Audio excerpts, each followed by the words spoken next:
This is a WGNS Action Line, talking with Rutherford County newsmakers about what matters most to you. Now, your host, Scott Walker. This morning, we're going to be talking about eyes, and local eye doctor, Dr. Craig McCabe, now joins us. Dr. McCabe, how are you? I'm doing great, Scott. How are you doing today? I am doing good, and great news is, looks like temperatures have cooled off just a little bit. And just for a couple days, right? That's right. Start to move up later in the week. It will. It is August in Tennessee. Definitely. Right.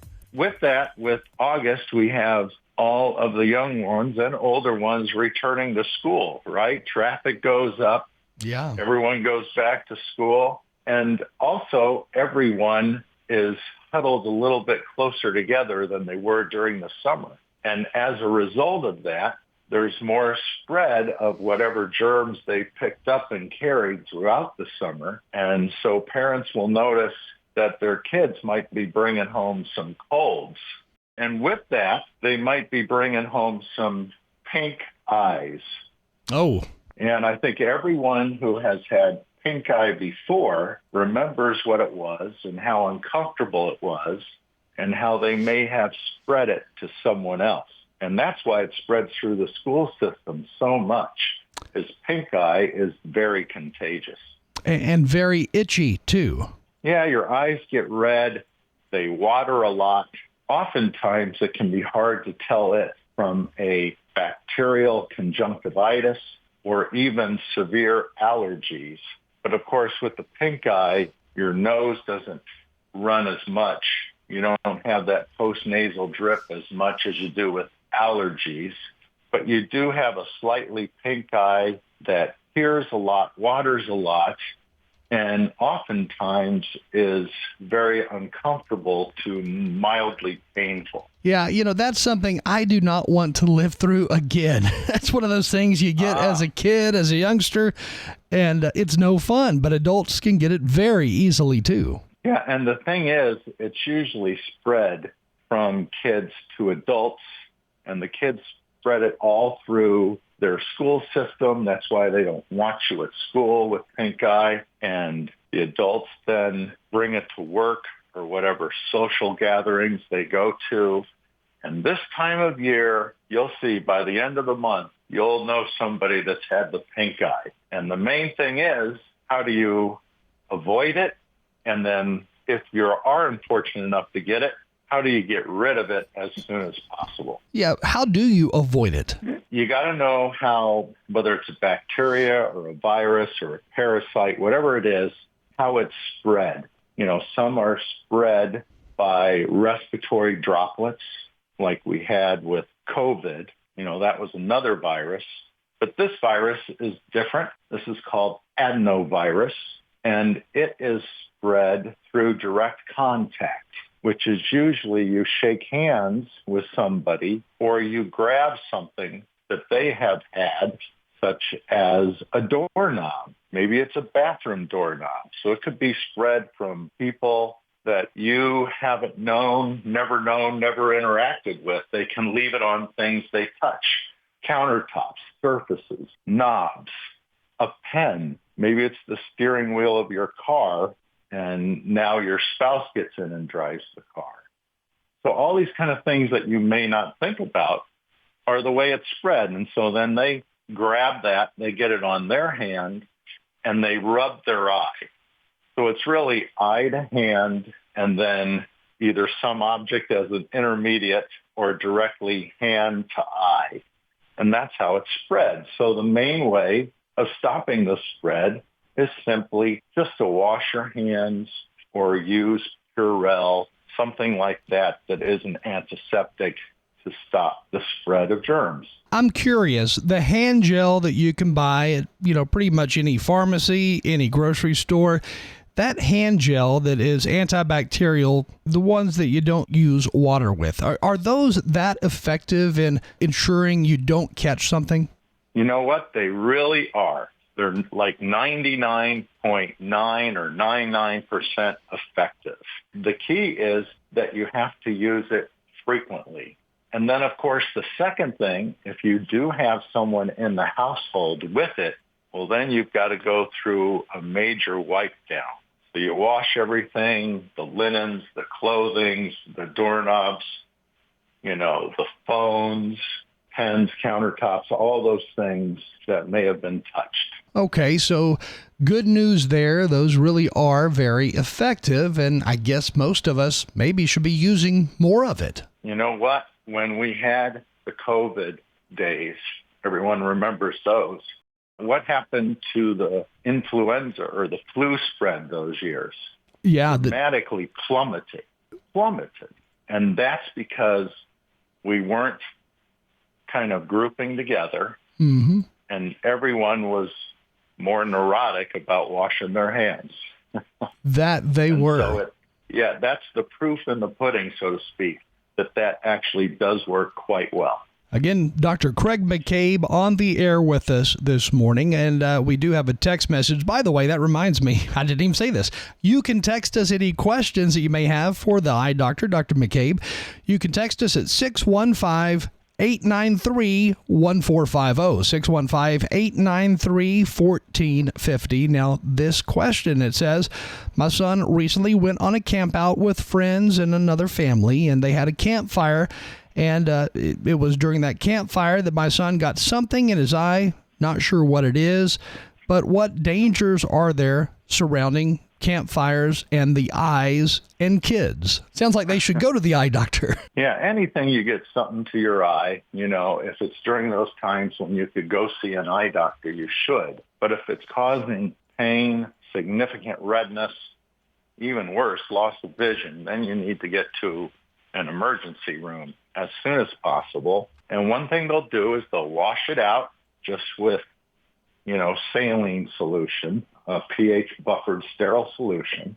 And if it's a chemical or something like that, then they'll actually measure the pH of the conjunctiva of your eye. And they will keep rinsing out your eye till that pH, if it's not neutral, goes to neutral, a pH of around 7. You hear pH balanced. You hear about deodorant pH balanced. You hear about nasal wash pH. But what does that stuff mean? Gosh, well, if you want to know the nitty gritty, the pH is the negative log of the hydronium ion in a solution. And it's basically how much acid a solution has. And the lower the number, the greater the amount of acid, the higher the number, the least amount of acid. So something with a low pH, like sulfuric acid or battery acid, that's going to have a number less than 7. And then something that is basic, which would be like Clorox bleach, something like that, that's going to have a pH higher than 7. And everybody knows that has a pool or a hot tub, they got to keep that pH right or it stings the eye and it bothers them. And so we need a pH that's one pH unit from about 7.4, so 6.4 to 8.4 to not cause damage. And things that are outside that range sting and hurt. So, for example, numbing eye drops that we use in the office, or people are going to get a procedure done, they're going to get a lidocaine or some kind of numbing injection to numb the area before the doctor does whatever. Those often sting for about 20 seconds, and it's kind of ironic that numbing medicine hurts initially, but then after the 20 seconds, you're numb and it doesn't bother you. But the reason it stings to begin with is because it's got a pH that's slightly acidic, and it doesn't matter whether it's an eye drop in your eye or an injection into your skin. You feel that as a stinging sensation, but then after that, it's numb or it doesn't bother you. So the pH is important, that it's pH balanced so that it doesn't hurt you, if that makes sense. Yeah, no, I get it. Dr. Craig McCabe on the air with us this morning. Something we brought up and talked about, I guess it was last summer or so, was swimming in swimming pools. And the question, I remember it was asked, is it safe to realistically open your eyes underwater, and what should I tell my kids to do or not to do? And of course, you're not going to convince your kids one way or the other to open their eyes in the water or not open them. So I guess let's go back to that, because I'm curious with saltwater pools versus saltwater pools versus chlorine pools. Is one safer than the other for the eyes, and are either of them really dangerous in any way? Well, on the first part, Scott, sure it is. So if you want your kids to open their eyes underwater, just tell them not to, and then they will. That's right. And then, of course, vice versa. Don't touch that.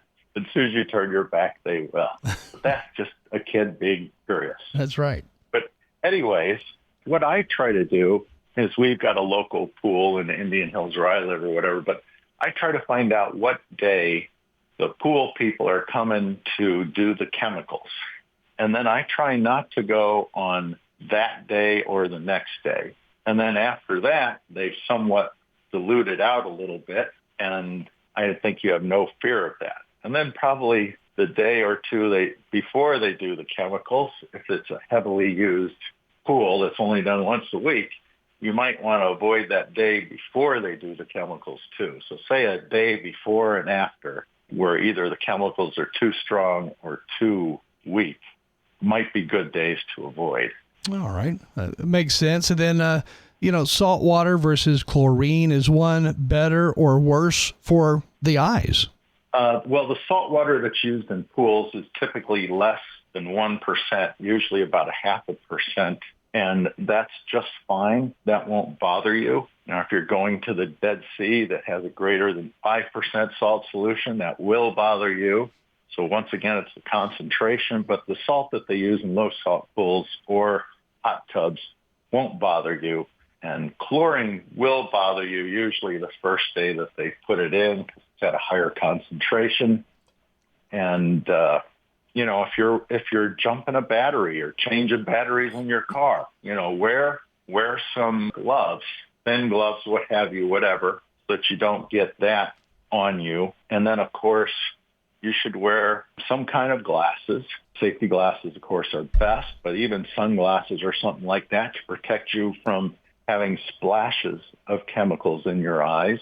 It's kind of interesting. What would be worse for your eyes if you got an acid splashback in it or a base splashback in it? What do you think, Scott? I would say the acid. Yeah, just like everyone would, because acid to us just sounds worse. It does sound worse.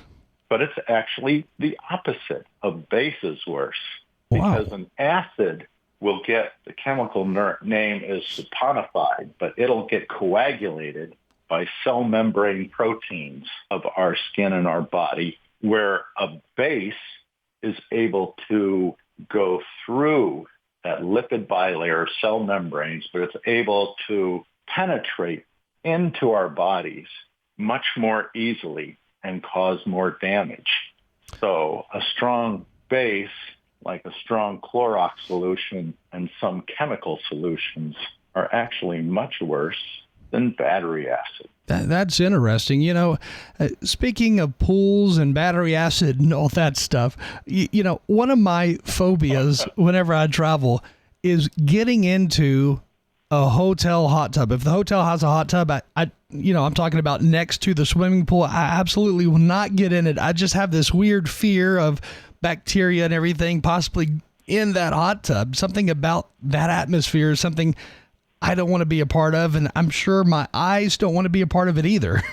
Have you ever had any of those weird phobias being a doctor? Sometimes that's your personal experience. Yeah. Maybe you've had some experience with something and it's almost caused a PTSD reaction next time you're around whatever caused the trouble to begin with.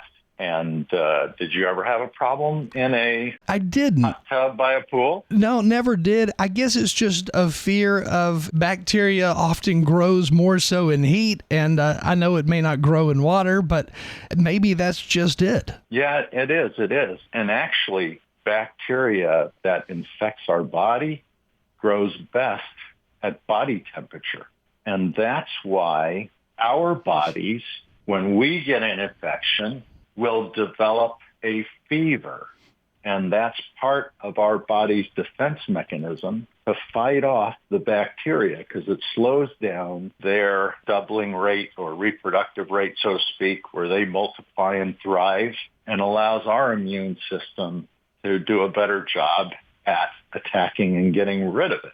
And so actually low-grade fevers, when you have an infection, can actually be helpful in getting rid of the infection, where a lot of people would take Tylenol or an Advil or something to try to slow that down. So your body has these defense mechanisms to try to fight it off.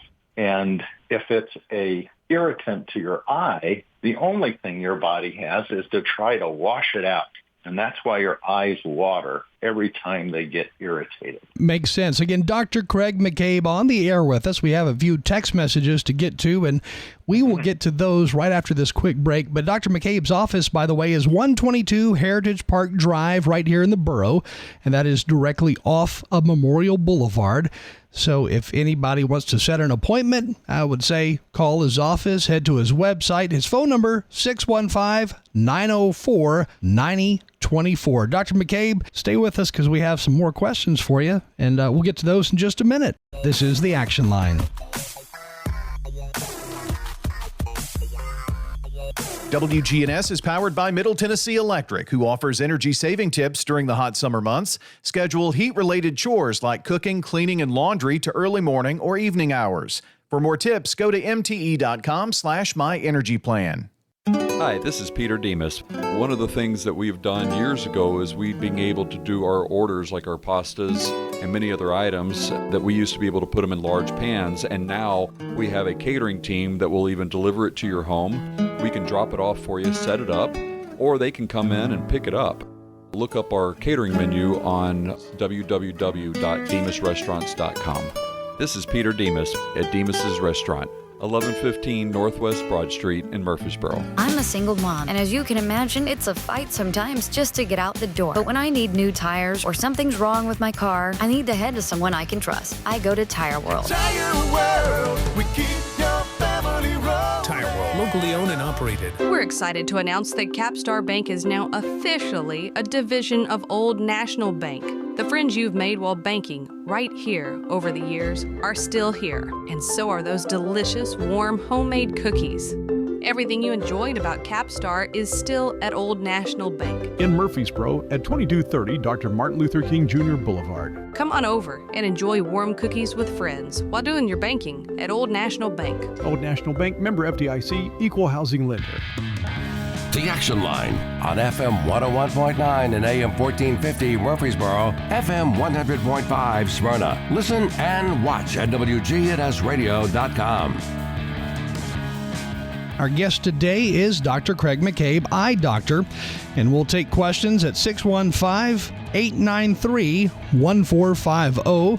And Dr. McCabe, you've been working on eyes for a very long time. How many years have you practiced? Boy, it's been about 25 years since dinosaurs first roamed the earth. That's right. So what made you want to focus on eyes in the world of medicine? Oh, gosh. Boy, that's more than we can get into here. Basically, I started off, I wanted to be a neurosurgeon, and then I ended up in eyes, and I enjoyed that. I did a PhD on generation of the optic nerve and published many papers and just enjoyed doing that and talks. I taught at Vanderbilt for 11 years as an adjunct clinical professor. And just this month, I'd like to thank Nashville Lifestyles magazine, as they voted me one of the best doctors around. And, you know, just have enjoyed really helping people with their vision. The nice thing about ophthalmology is it's so high tech that we can help most people with most things. Definitely. Again, Dr. Craig McCabe, and we will head to those text messages now, 615-893-1450 if you'd like to ask a question. But the first one says, my eyes seem to water 24/7. It's embarrassing. What can I do about it? Well, you would like to say, well, stop it, but that won't work. So you've got to go see your eye doctor, an ophthalmologist who can take care of it, and then they've got to figure out the reason why your eyes are watering. You can have, it's usually a problem in the plumbing, so to speak, when your eyes water constantly, which means that the drain holes called the tear ducts are blocked. And when they're blocked, the tear ducts are what not puts moisture into the eye, but drains it away. So it's like having plug in the bathtub, the water can't get out and it backs up and it'll overflow onto your cheeks. And then sometimes you get hearing, not constantly, but it's intermittently. So, for example, you've been reading a lot, on the computer a lot, maybe night driving, maybe you've been out in the wind near a fireplace, something that dries your eyes out a lot. Well, drying is an irritation to your eye, and it can make them water. So people often say, how can my eyes be dry if they're tearing on me a lot? And that's because, like we said before, it's your only reflex that your eyes have to try to protect themselves. And then sometimes your eyes water from other more important things. It has a cut. It has a foreign body in it. It has an infection like we talked about earlier. If your eyes are watering, the bottom line is you should go see your ophthalmologist and have them figure out what's causing the watering, and then they'll know the appropriate way to treat it. Sounds good. Next question says, both my mother and father have macular degeneration. The question is it hereditary? What exactly will happen if I get it, and what can I do about it? Okay. So the last one's the hard one. The first part is the easier part. All right. Let's talk about that. So can it be hereditary? Yes, it can, but usually it's not. But for those people who get it earlier in life and typically more severely, that can have a genetic predisposition.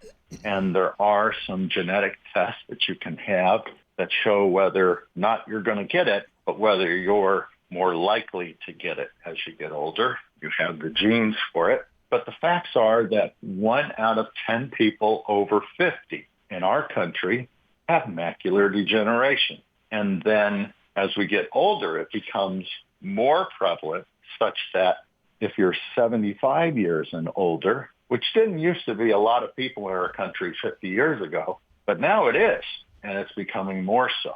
But anyways, if you're 75 years and older, you have a 1 out of 3 incidence or chance of having the macular degeneration. And so it becomes one of the most important of all the diseases as we get older.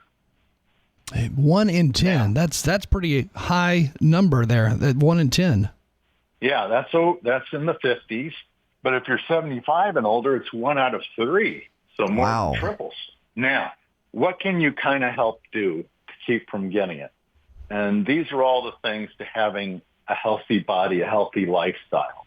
Try to be close to your BMI, a good healthy weight. Try to have your blood pressure, cholesterol, and serum glucose or sugar under good control. Those are the main things that affect the blood flow through your body. Another thing is your diet. So it's actually been shown through large studies that if you follow that Mediterranean diet, which is, I think, the first or second most popular diet in the whole world, that reduces your risk and actually helps to slow down the macular degeneration. And then also, I think it's good to take a regular multiple vitamin once a day, like Centrum Silver or the store brand version. And then you should go see your eye doctor once a year or so, especially if it runs in the family. Have it treated at the earliest possible stage that is suitable for treatment. Now, oftentimes you're in early stages that aren't appropriate yet for significant medical intervention, but you should be taking what's called the AREDS, Age-Related Eye Disease Study 2 vitamins, AREDS 2 vitamins. I think we have the best one in our office called Macular Protection Complete.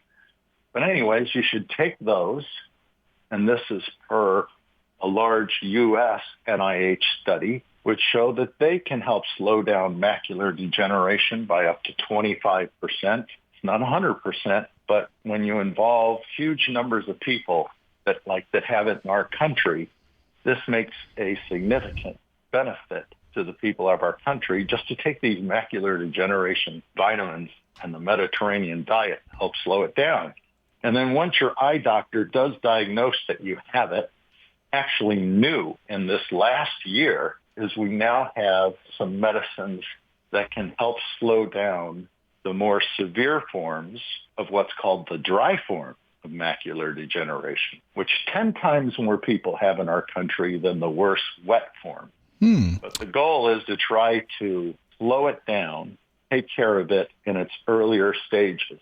But if you're one of the unlucky ones that have progressed from the dry form to the wet form, which is 10% of all the people with the dry form, the wet form is the much worse one where there's much worse vision loss typically. Then for the last, 14 years, we've had injections of medications.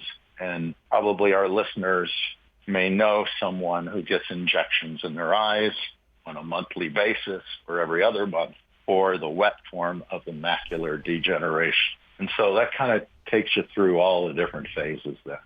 Definitely. Again, Dr. Craig McCabe on the air with us. Next question is, and it starts out all caps, I do not have pink eye, but my eyes have been itching a lot over the past week and a half. I've never had allergies before. What are some things I can do to try to end this problem before actually going to an eye doctor?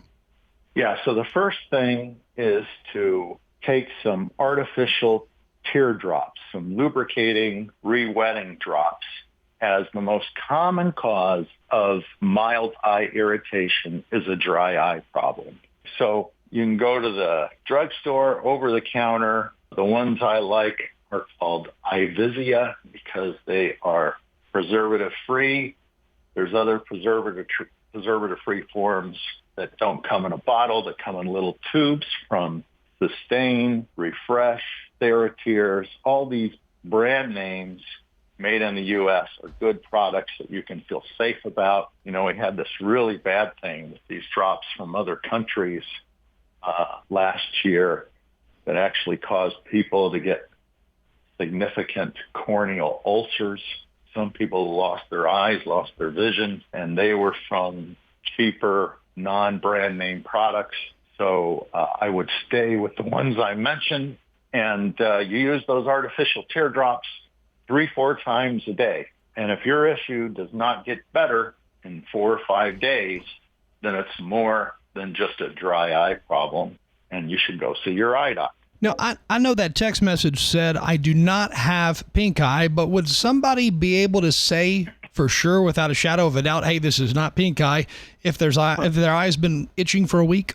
I'd say if their eyes are not pink, then they probably have a more mild dry eye problem. But you do not know.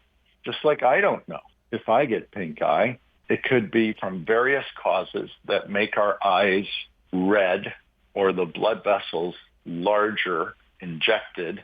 And for that reason, you know, it's fine if it's not hurting you, not affecting your vision, not affecting your performance in anything, to use the artificial teardrops frequently for a few days. Now, if that takes care of it, then you know you're having a dry eye problem. And then you got to figure out why you're having the dry eye problem and how to keep that from keeping to happen to you all the time. Because just like this person who texted in, it's no fun to have dry eyes. And it does affect you at work. It affects you if you play sports. It affects you just reading a magazine. It's so common, and we have great treatments for it. That's one of the things we specialize in my office is dry eye treatment. Gosh, I think we probably treat a lot of people in Rutherford County with dry eyes. It's so common. But there's good treatments for it now where we can make you so much better. That it would be the first thing I would try, and if it doesn't take care of it, then make an appointment with a good eye doctor. All right, well, let's move on to this next question here. It says, I'm losing my eyesight. And then it goes on, well, not really. It says, I used to have great vision, but it seems like over the last couple of years, my vision has gotten worse and things have become more blurry. But I really just noticed it yesterday when my son said something to me, joking around, that I couldn't see. And I did notice that things were much more blurry than what I recalled in the past.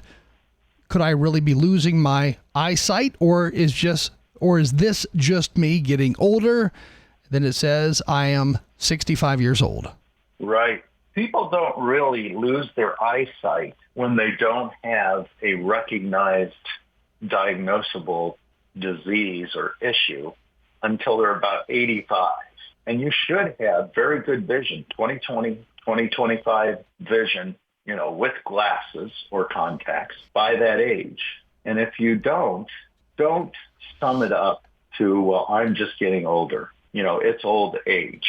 There's many things that come with getting older that are highly treatable. And the number one cause that's not an infection or a dry eye problem such like this at that age is cataracts.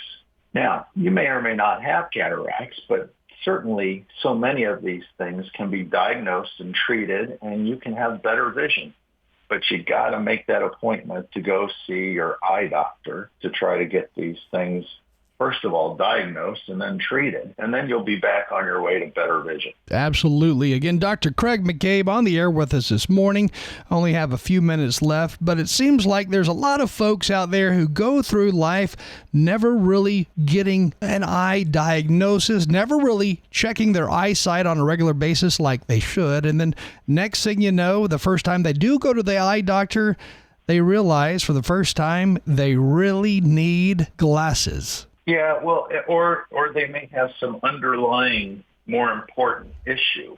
And that's because a lot of the changes in eyesight come on gradually with time. And we may not notice it. So like the previous person, their son tells them, or maybe their spouse tells them, and they may say, you can read that? I can't read that. Or why can't I read that? Or, how come you can read that and I can't? And that's because your vision's not as good as it should be, and you haven't seen an eye doctor. And people will say, well, I can see just fine. My eyes don't hurt. And that's one of the worst excuses to not go see any eye doctor. You should go have your annual physical once a year. Make sure everything's okay with your primary care physician. And if you've got family history of eye diseases or personal history of eye diseases, or, your eyesight is changing, you should definitely go see the eye doctor. But there's so many things. When you go to see your primary care doctor, they may have a guess about what's wrong, but they don't know. They've got to do blood work or radiology, imaging, to really confirm what you have. And so if the doctors aren't sure when they see you not going to med school and having that education for most of these things, have no clue what it could or could not be. And just because it doesn't hurt you doesn't mean that you don't have an important issue that should be taken care of in the early phase rather than waiting till it's too late. Again, we've been talking with Dr. Craig McCabe of McCabe Vision Center. Online at McCabeVisionCenter.com and offices right here in Murfreesboro at 122 Heritage Park Drive. Dr. McCabe, as always, thank you for joining us. Oh, thank you. And thanks, everyone, for listening and all the great texts. We do this once a month, the second Monday of each month at this time. So if you have any other issues, you can either call my office or you can write them down and save them, and we'll talk about them next month. Thank you so much, Scott. Everybody have a great day. Sounds good. You've been listening to Dr. Craig McCabe with McCabe Vision Center. McCabe Vision Center is in Murfreesboro at 122 Heritage Park Drive. Their phone number, 615-904-9024. Or find McCabe Vision Center online at McCabeVisionCenter.com. That's McCabeVisionCenter.com.